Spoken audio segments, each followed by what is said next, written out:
Alright, natera tukwaniriza ku mukutu yonna gy'osinzidde. Of course tuba tuyingiddewo n'amawulire agaba gafa mu kisaawe ky'ebisanyusa oba amawulire agaba gafa mu ggwanga. Yes, kakati omulundi guno tukomyewo n'amawulire agakwatagana ku ZZINA AWARDS nga nkujjukiza nti oba weeks tukubye amabega Galaxy FM radio ennene wano mu ggwanga Uganda yava nebeera ng'etteekawo omukisa eri abagiwuliriza okusobola okubeera nga banominatinga abayimbi abo balowooza be basinze okubeera abakabi okuva omwaka ogwa January omwezi ogwa January omwaka 2021 paka omwezi ogwa December omwaka ogwo gwennyini abasinze okubeera nga bakuba obuyimba ne bubeera nga bubakwatako. Kakati list zafulumye, of course abayimbi abasobodde okuba nga banominatingibwa era nga nange nasobodde okuba nga nkufunira list zino nga bw'ogenda okubeera ng'ozifuna wano eno ate osobole okubeera ng'omanya omuyimbi wo kiki kye yasobodde okubeera nga akwata era wawe yasobodde okubeera nga asobola okuyitamu. Kakati tutandise ne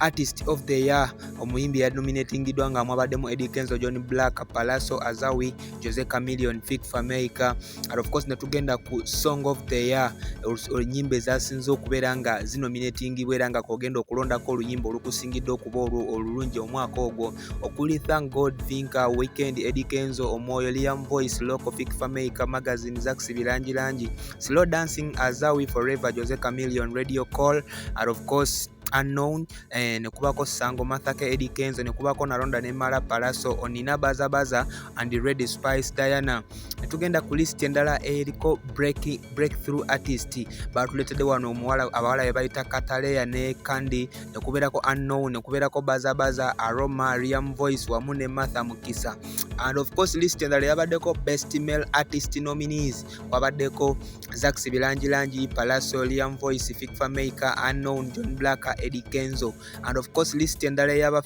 best female artist nominees nekubeerako Shiba Kalungi, Azawi, Spice Diana, Martha Mukisa, Vinka, Karo Kasita, Pia Pounds, Lydia Jasmine. And of course era list endala ya best collaboration wabaddeko oluyimba lwa Ready, Fik Fameka, Spice Diana, Yola, B2C, Aroma, Good Night, Lydia Jasmine, Rickman Manriki, Sango, Martha Mukisa, Eddie Kenzo, Loco, DJ Arod and featuring Rema Namakula and Chike, Bode, Spice Diana and Nis Henry, Omuwala, Bruno Kedadi, Andre, Maje Azawi featuring Fik Fameka, Banange, Waiki Benda and Lydia Jasmine, Boyfire, Selector Jeff and Shiba, Tupate Remix, Pia Pounds, Eddie Kenzo and MC Africa. And of course netubeera nga tugenda ku list endala eya best producer, kugenda era okuba nga olonda producer asinze okuba nga akikubira kuliko Brand Beats, nekubeerako Daddy Andre, Nesim, Eddie,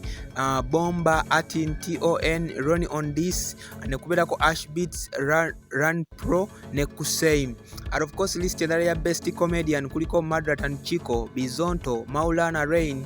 MC Mariachi, The Talkers, Uncle Mark. Nekubeerako list endala ya best songwriter kuliko Shina Sky, Daddy Andre, Mudra, Azawi, Ronnie on this one, Yesoman Rafiki, Nikolai, Nenesim. And of course list endala ya best Afro best song nominees kwabaddeko Naronda Nemala, Paraso, Baby, Bode, Spice Diana, Nis Henry, Weekend, Eddie Kenzo, Forever, Jose Chameleone, Slow Dancing, Azawi, Yola, B2C, UG, Aroma, Mpalavu, Palaso, Sasi Kunyama, Winnie Nwaji, Tokutula, David Utaro, John Black,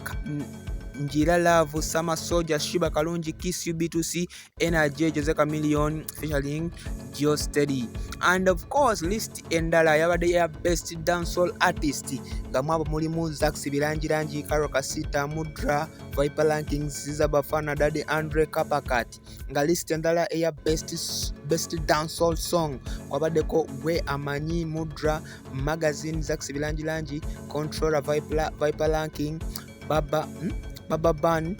Karo Kasita, Embuzi, Ziza Bafana, Onkosa, Mudra, Foro, John Black, Boyfire, Selector Jeff, Shiba, Onina, Baza, Omwana w'abandi, Daddy Andre. Of course list endala ya best Luga Fro rap artist nominee kwabaddeko Gravity, Omutuju, Fik Fameka, Jim Nola, MC Abenego, Rickman Manriki, Fefe Busi, Navio, Felix the Pepper, and list endala yabadde ya best luga flow rap song nga kuliko guru rafo febusi loco fik famaica tetugatta gravity omutujju teri kuzikiza remix navyo the agent and of course nekuberako gamba chwi fefebusi. God, of course, list endala best inspirational song nominee kwabaddeko Maje Azawi, Mbeera, Revexo, Necres Morgan, Katonda Yamba omwana ensonga, Pastor Katonda yabadde mwene ensonga, Pastor Wilson Bugembe, Thank God Vinka, Maya Azawi. And of course, list endala yabadde best fan team nominee kwabaddeko Team Eddie Kenzo, Shiba Olik, Mudra Nation, Famaican, Z Spice Gadgets, LG Addicts, Voice Boy Nation, Wike Empire, Ayabas Family, 100% Jose Chameleon. Yes, so kakati yo list yafulumye era of course ogenda kubeera nga ogenda ku mutimbagano gwa Galaxy ate osobola okubeera nga nte owandikamu ekigambo www.galaxyfmzina_awards/2020 osobola okubeera nga nte olonda omuyimbi wo oba kyemanya abayimbi bamu batandise dde okuba nga babaweereza zilinki ku mikutu gyabwe egy'enjawulo osobola okubeera nga nte omulonda abeere nga avaayo ne award. Yes, for now sigenda kubanga nsukkawo nja kusaba kimu nyamba nze subscribing nga like nga commenting nga Mukama Katonda akukumire.